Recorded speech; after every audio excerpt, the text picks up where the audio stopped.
Hello, everyone, and welcome to Inside the Newsroom. I'm Maddie Paul, and behind me is our live cam from Gregory. I haven't used this live cam in a long time, but if you see something poking out of my head, it's that.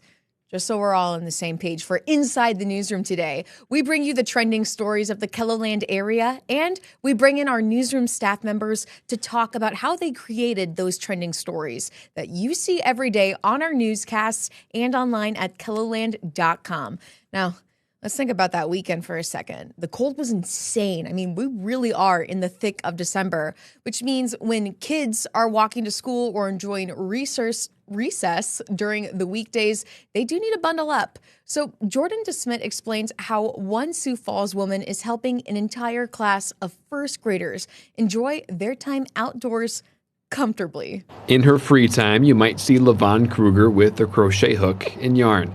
Her hands work fast and furious. It's a hobby she started doing as a teenager. I've been crocheting ever since then, all the time. She's crocheted several hats for her great-grandson, Kiefer, including one he proudly wore during our interview with him. What's your favorite part about this hat? The colors. He'd wear a different hat to school every day, and the teacher thought that was really kind of special that he had so many different hats, and then the kids wanted a hat too. Brenda Tucci, Kiefer's teacher at Sibley Cheatham Elementary in northwest Iowa, would help make their wishes come true. Then the kids were given a blank canvas like this and asked to design a hat of their own. They did not know that the surprise was coming, that Grandma was going to make those. I matched the colors with my yarn and made their hats the way they wanted them. They were a big hit and will come in handy for kids like Kavik Voss. The colors on his hat are for the Iowa Hawkeyes. What do you like about your new hat? Get to play in the snow with it. When the bag came and we started pulling out the hats, they were very excited. They knew immediately which one was theirs and wore them to lunch, and they were very excited to share them at home. The kids were so grateful, they sent Kruger a thank you card. It makes you want to cry because it's so special that these little kids did this. It's another reminder that a small act of kindness goes a long way. And it's just a simple little project, and I thought nothing of it. But when I hear how excited they were, that just makes you feel good.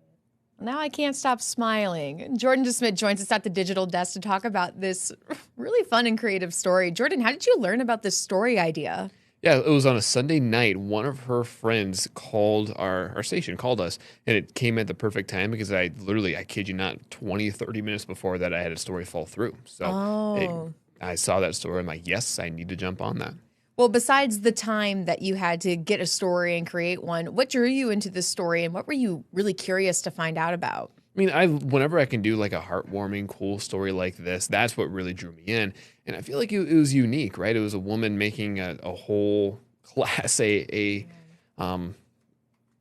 whole class just crocheted hats, right, to keep them warm. And so I think that made it really, really unique. And then when you showed up to the school, what was the atmosphere like when you arrived there? Were the kids excited to talk to the news reporter? Did that help for some of those sound bites that you were able to gather? It was kind of hard to get those sound bites. I think it was interesting because the teacher, Mrs. Tucci there, she said, well, they're usually really talkative, but it's kind of crazy what happens when you turn the camera on them and turn a light on.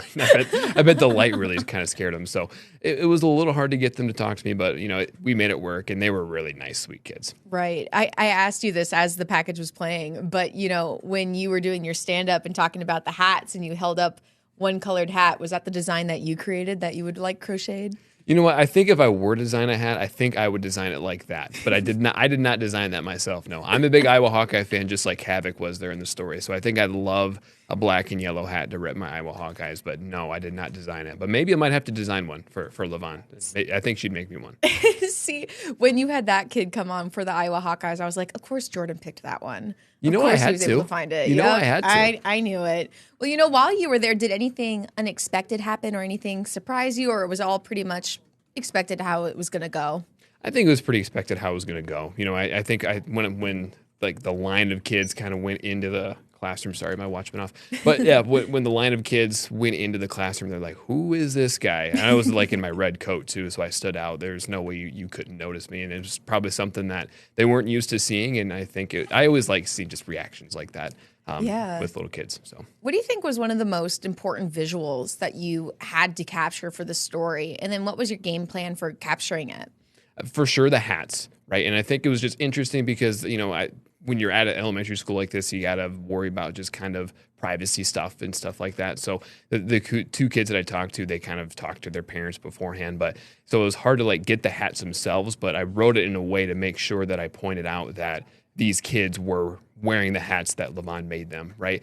And I also wanted to get video of Levon crocheting. I think that was a really interesting thing to start my package out with, to set the tone of like, yes, this woman crochets and she's really good at it. Like you saw how quick her hands were working. Yeah, it was really fast. I crocheted myself and I was like watching that because that is some impressive skill.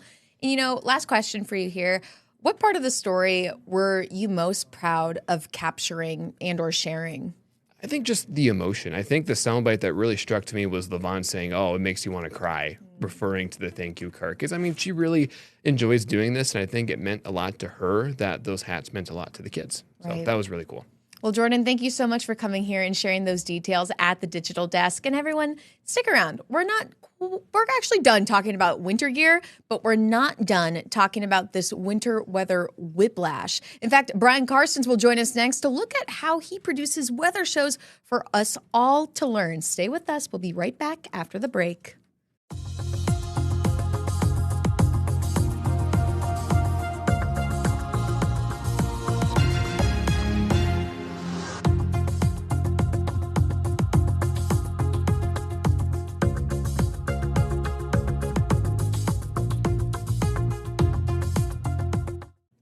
And welcome back to Inside the Newsroom. I know we always give a lot of love to Scott Munt on the show, but we're switching it up today because I want to give a little love to our meteorologist, Brian Carstens from the morning show, and then also Weather or Not only on KELOLAND Plus. And Brian, I wanted to talk about something a little specific because I'm a little familiar with how Scott produces his shows. And after I did the morning show last week, I got to see it in person. And what he tells me, of course, Scott's not here, so it's a little bit of a he said, she said type of thing. But what I remember is he says during the morning show, when he comes in, during that downtime that he kind of has in between breaks or periods where you're doing the forecast or anything like that, that's when he starts gathering his own graphics to start producing Weather or Not for KELOLAND Plus. And then when he comes down here, he has an idea. Everything's produced for him. His graphics are ready. So he just plugs it in and he just goes and he's able to record right here. So what's your process like when you get to do the show by yourself or when you're taking charge of the desk? Yeah, well, it's an interesting process because it's different when it's only one of us versus two, because I love bantering with Scott, and I always think that our ideas, flow pretty easily between each other. But his process and my process are probably pretty similar. The one thing that I think is the most important is that whatever we're talking about during the morning, we can always expand and go deeper into the Weather or Not program. So that's what we try to do. I'll try to take something that I talked about and then slow down that map, pick it apart, find some interesting things that maybe I only briefly mentioned on television because we're kind of capped on time there with, maybe a 3.5, 4 minute segment, and then we got to move on. In this program, when we get 23 minutes of weather time, right?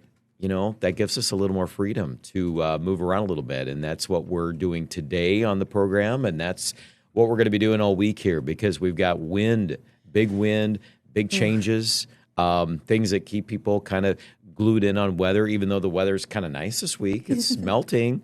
But yes, there's little hidden weather stories that can get buried if you're not paying attention to it. So that's kind of my philosophy on the whole thing. Do you ever have aha moments during your morning forecast when you and Scott are talking or you're doing something, you're like, oh, nope, we should totally talk about that more on Weather or Not? Yeah, absolutely. And then what I do with that is I try to go on television when we're on the morning show and I'll say, look, I'm going to tell you a little bit now, but later on, we're going to dive deeper. And then my hope is that people that have that opportunity to, of course, you can get this on demand anytime so you can watch it. But that's always kind of my goal is to relate things back and forth. So if you've got, just a few minutes in the morning, you're heading out the door, you got to get to work, you got to get to school, you don't have the time to get in depth. But boy, you hear something and you're like, wow, yeah, I'd like to know more about that. That's going to affect my Thursday. And by the way, it will.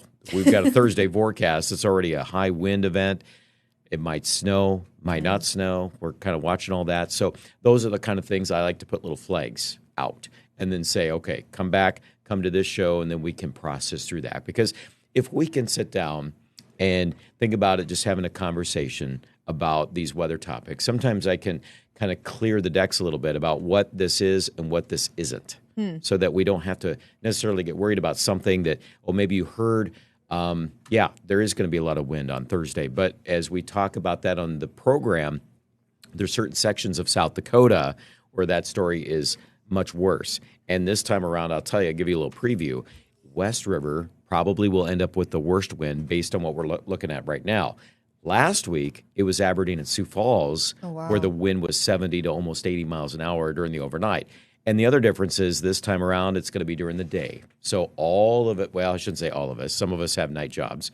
Got to sleep during the day. But if you're up during the day, probably going to be a big story here on Thursday. Have you been surprised by all the patterns coming through recently? I just feel like we've been on a whirlwind where it's like these, I don't want to say highs and lows because you have to use those terms, but it's almost like, I don't know, you obviously predict it, but it's just like the warm temperatures coming through now when we just had like such freezing temperatures this past weekend, snow, black ice over the past week. I don't know. Have you been surprised by what's happening? Well, it's definitely a big extreme pattern. And, as you look at the maps, I know I've got a couple of maps that I brought up this morning on television, but the fact of the matter is when you get Arctic air that runs right up against very mild Pacific air, which is two different air masses. Arctic coming in from the North Pole, the Pacific air, which is coming in off the Pacific Ocean, Seattle, Portland, all that. And then these two air masses, they are just doing battle. And this is part of that pattern. And this map, I love it because it shows the contrasting colors. All you have to do is see the deep purple versus the reds and the magentas. And, if you really look at these numbers that we don't always put these on television, but it's amazing the contrast, the feels like temperature on one side of this versus the other. I'm telling you, it's literally 100 degrees. Because think about this. You've got Kansas, Colorado in the 60s and 70s air temperature. Then you've got Saskatchewan just to the north, and we're probably going to get at least minus 30s on wind chill values. Isn't that amazing? It's bizarre. I really can't wrap my head around it. Have you, when's the last time you remember something like this happening in your career? Well, we do get these kind of things that do come through, but this is probably, I would say over the last few years, this is definitely up there. This ranks high because the kind of winds that we're able to forecast, and this is another little teaser for today's program, but we're already looking at Rapid City. And some of the initial projections are at least 70, and we may continue to go up the scale on this. The jury's still out on how strong, but the point of the fact of the matter is the bigger contrast in air masses that fuels these clippers, and boy, they just get high octane fuel, and boy, do they ever rev up. And so, we'll see what the week brings, but I'm just telling you, the early birds heads up is, be ready for these wild swings in temperatures because even on Thursday afternoon, Bemidji, Minnesota, and Detroit Lakes might have a wind chill of minus 30 to minus 40, and Rapid City's going to go back to 60 on Friday. Unreal. There you go. That's weather whiplash, as we say. Weather whiplash, that's what it is. That's the term I was looking for. Well, Brian Carstens obviously explains all of this on our program. Whether or not you can watch that on demand now on KELOLAND Plus, just look for the KELOLAND Plus original category on that smart TV app. But Brian, there's one more thing I need to ask you before you go. Can you guess what the live cam is behind me? Ooh. Oh, that's Gregory. You guessed so easily. I thought it'd be a little difficult. I've studied these for years. I know. You and Scott are too good at it now. It's like, is that a little game though? Now, if you can see if you can trick guess Scott. the live cam, yes, exactly. Because when I started using them, that was like one of the first ways I introduced it. Was okay, Scott, guess which one is which. He did pretty good. I think there was maybe I had like a hard shot. And it was like on Laverne or something like that. And it was just a little bit of a line down here and the rest was blue sky. And so that one was a little bit of a tease, but he did pretty good. And if there's any snow or fog, that could be tricky. Just a little bit. Last week was funny because there was so much fog on one of the camps. I think that one was Laverne again too. Just all across like one of the lakes that it was on. And I was just like, no, that was Madison. It was Madison because it was with the lake. Oh, it was crazy. Yep. Well, Brian, thank you so much for explaining your process here for Inside the Newsroom. And everybody will be watching whether or not because we told them to now. Yeah. Well, thank you for having me on. No Appreciate problem. it. Thank you, Brian. Everyone stay with us. Up next, we're going to be looking at how Lolly Cooler organizers are talking about a new location and a new lineup. Stay with us. We'll be back on Inside the Newsroom.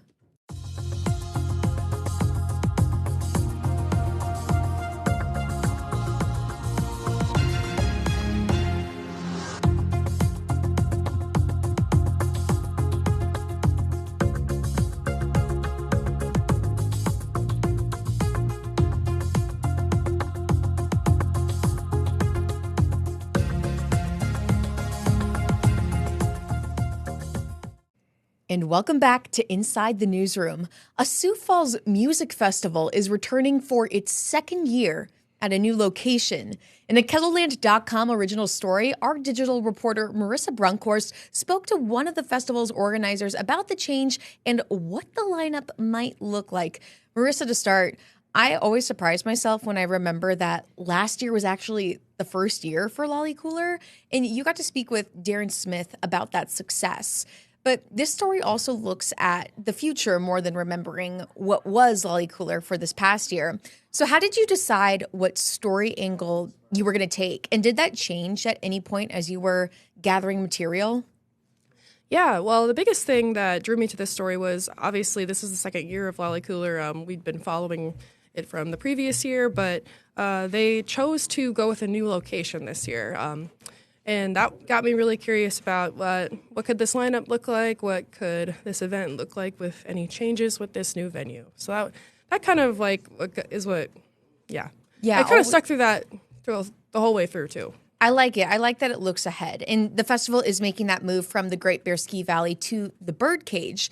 And in your story, it said it's for like a few logistical reasons, whether it's including costs or any types of parking.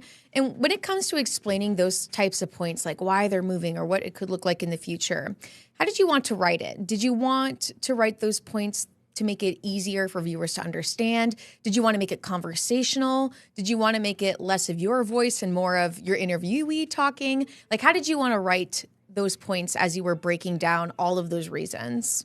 Yeah, I really just try to think about it as, a person who wants to attend this festival, what they might want to know about it. Where can I park? What kind of, how is it going to be organized? Am I going to feel too crowded in this spot versus the other spot? And people who went last year are probably curious about what it's going to look like this year. So I try to kind of think about as if maybe I was going to attend or somebody else. So. My biggest takeaway was that the Birdcage was picked because organizers want Lolly Cooler to be supported with that type of infrastructure. What was your biggest takeaway after making this story? Yeah, in talking with Darren Smith, he really kind of reiterated a lot in his interview that they want this festival to last a long time. They're going for longevity. They see this as kind of a staple event for the city. So that was kind of the biggest takeaway, besides the location change. Right. And what do you hope viewers take away from a story like this? Just that, paying attention to how things are organized, specifically big events like this. I think it's important, especially when you have such a big crowd of the city or surrounding areas coming in for this. It's a big economic factor as well.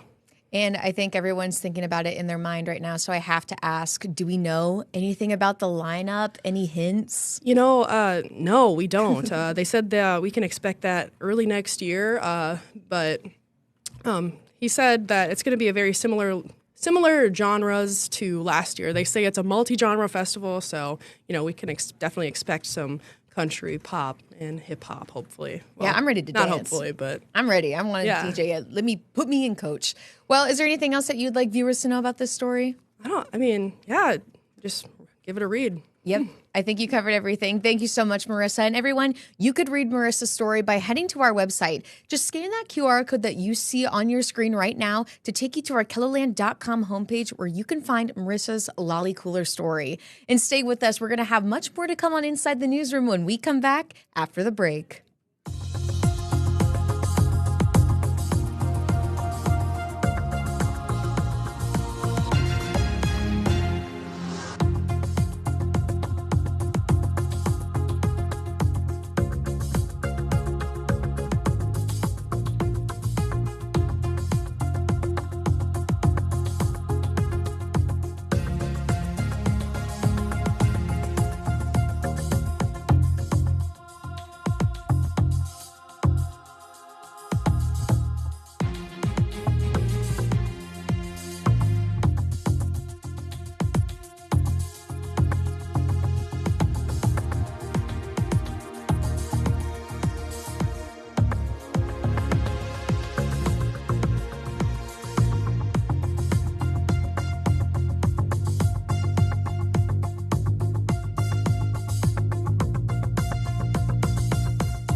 Hey everyone, welcome back to Inside the Newsroom. We actually have to wrap up the show. I only have about a minute 30 left to chat with you all. I hope you're enjoying your Monday so far, staying warm after such a cold weekend. Make sure to watch Whether or Not again with Brian Karstens today as he explains what we are seeing for the rest of this week. My favorite headline is that it's going to warm up a little bit, but I know that comes with some costs. So make sure you watch Whether or Not live at 1:30 on KELOLAND Plus. Otherwise, it's available on demand if you have the KELOLAND Plus app on one of your smart TVs. That's available for a Roku, Fire, Apple, or Samsung Smart TV. It's a free app. All you have to do is just download it, and you can access our content, whether it's live or on demand, right there on KELOLAND Plus. And then also, I have to plug just another little show for you all. Tonight, it's Monday, obviously. So tonight at 6:30, we have Eye on KELOLAND Rewind. This is when we take a week's worth of Eye on KELOLAND stories and we put it all into one show. So we kind of jump back in time, if you say, a little rewind back to see what stories that we've seen from around the area, and it's all just in one place, all of those Eye on KELOLAND stories. It's a pretty special time, and again, that's on KELOLAND Plus at 6:30 tonight, and then it will be available on demand tomorrow. I'm certainly out of time at this point. I could yap and chat with you all as much as I would like to, but let's wrap up the show. Until next time, have a great day, everyone. We'll see you tomorrow.